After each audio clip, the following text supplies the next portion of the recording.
Assalamu alaikum. Welcome back to Saudi Arabia from a Saudi perspective.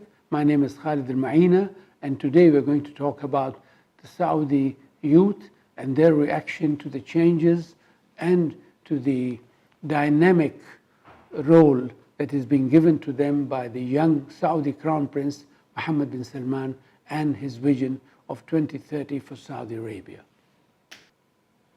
Mr. Khaled Almaeena, what sorts of changes have the Saudi youth been able to experience ever since Prince Mohammed bin Salman was named Crown Prince? Tremendous changes. And I think the main change that I've noticed over the past few years is the total participation of young people, men and women, in all fields of work, be it government, the private sector, or elsewhere. They have been able and have been given the opportunity to really come in and do their bit. For example, you will see not just women driving, it's not the driving thing that is paramount only, but they're working, heading up positions, being leaders in so many professions, and these changes are not cosmetic. So we have women participation, we have culture, we have literature, we have sports, and all these other avenues that sort of will streamline into making a road and a track that will go ahead to come up with Vision 2030. Mr. Almaeena, how have the Saudi conservatives reacted to all of these changes, such as the integration of women into the workforce? Well, I think the reaction of the conservatives was much less than what was expected, because what they saw, and every Saudi family and every Saudi parent saw, that the induction of the Saudi women in the workforce, in other avenues of life, in other fields, in no way detracted them from the religion of Islam. Within the framework of Islam and the propriety of our ideology, we were able to go ahead and do things and fulfill their social obligations. So all the brouhaha of women participating in society, of getting them out on the road, will be a little bit scary, was laid to rest by the Crown Prince's open talk about it, his vision and his dealings with the situation. So I don't think so this affected anyone. Saudi Arabia is as was before. It's a Muslim society. We respect our values. We respect our culture. The only thing is that women are now coming out and playing a bigger role, because a society that deprives 50% of its population from participating in societal development is bound to be doomed. And this is what I think the Crown Prince thought of as he sort of gave way, opened up avenues for young people to come in. And there are so many examples of young people heading corporations and positions and other things that they are doing that really have negated all what was being said about women in the workforce. Sir, how do you think the Saudi Arabian public has reacted to women not only entering the workforce, but actually going out and making a name for themselves in the entertainment industry? There's been a very positive reaction, and the entertainment industry is far and wide. They have been in film production. Saudi women have won awards in acting, film production, direction. They've also gone into other areas, songwriting, sports, all these new areas which were frowned upon and being feared by certain elements in the past now are being accepted. Saudi Arabia will still maintain its Islamic culture, but as the Crown Prince said, that we are there, we want to modernize, we want to go ahead, play a role, and our young people are second to none. And I'm very happy to see that these young women are going up by leaps and bounds. They are going into areas that never was allowed for them even to think about. So you see jobs that were not only entertainment, that even other jobs that a woman could not go in now is open for anyone to come in. And I was very happy. I went to visit somebody in his office, and there was a big sign in the office and which said, the best man for the job is a woman. So this is the new Saudi Arabia. the Saudi Arabia for all, the Saudi Arabia of the young, the Saudi Arabia of the spirit of achievement, the Saudi Arabia of trying to be at par and to be passengers on the road of progress and not mere bystanders. Mr. Almaeena, how do you think the Saudi youth and the Saudi business economy have become interactive in this recent time?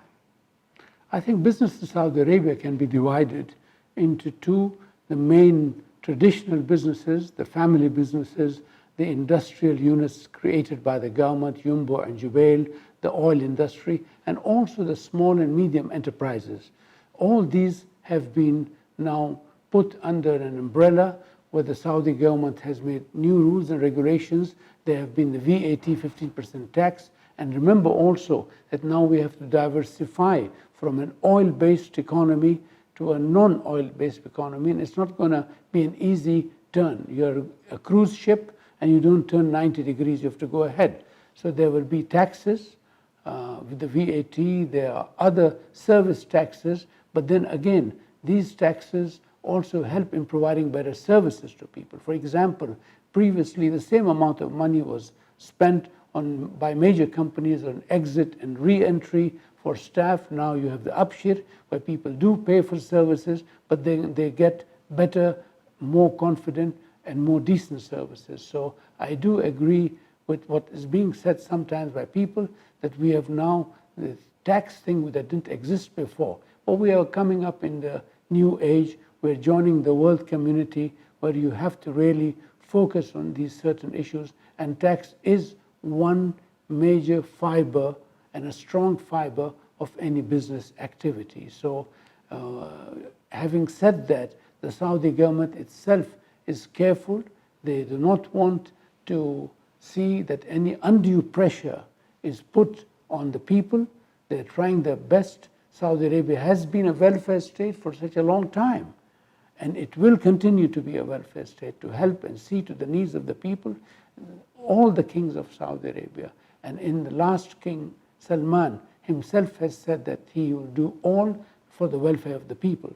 So I think it's important that we also realize that the world has changed. Saudi Arabia is part of the world community, and we are part of the United Nations, the World Bank, the IMF. So all these activities that are happening outside do in some way or the other tend to affect us. Sorts of opportunities have been created for young people in the wake of the Vision 2030 project proposed by Crown Prince Mohammed bin Salman? Dozens of opportunities have been created or are being created now for young people. For example, in the last 2 or 3 years, I have seen young men and women into venture into the service industries, from car rentals to catering to travel agencies to IT to help. Even now they have new styles of giving therapy from their homes through online. The COVID-19 had also had its positive aspects, where young Saudis started working from home. You have these new companies, Hunger Station, Mishwar, all these new brand names are coming up, Noon. So these are the opportunities that came up for those Saudis who really wanted to go gung-ho and pick up the cudgel and sit, instead of sitting at home, started doing these things. So the opportunities are far and wide.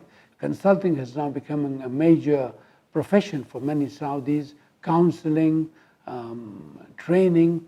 So Saudi youth are everywhere. So I think as we grow up in population, as our people read more, as they travel more, as they see what's happening around us, and as Vision 2030 comes nearer, the idea that they would like to be on top of things when we reach 2030 itself gives many bright perspectives to a society that is already in gear 4.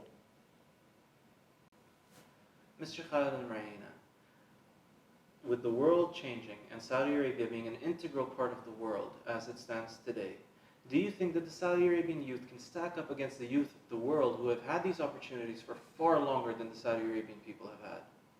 Well, yes, the opportunities, the conducive environment, the opportunities given by the government have brought forth so many young people who are second to none, equal to their peers abroad and maybe much better in every field. I'm confident and I'm sure that these people will be able to focus on every aspect of technology, development, society, and play a bigger role, and to see that this country is pacing up with the best in the world. And I will just add one thing. I find that the Saudi youth are truly as good as their peers across the globe.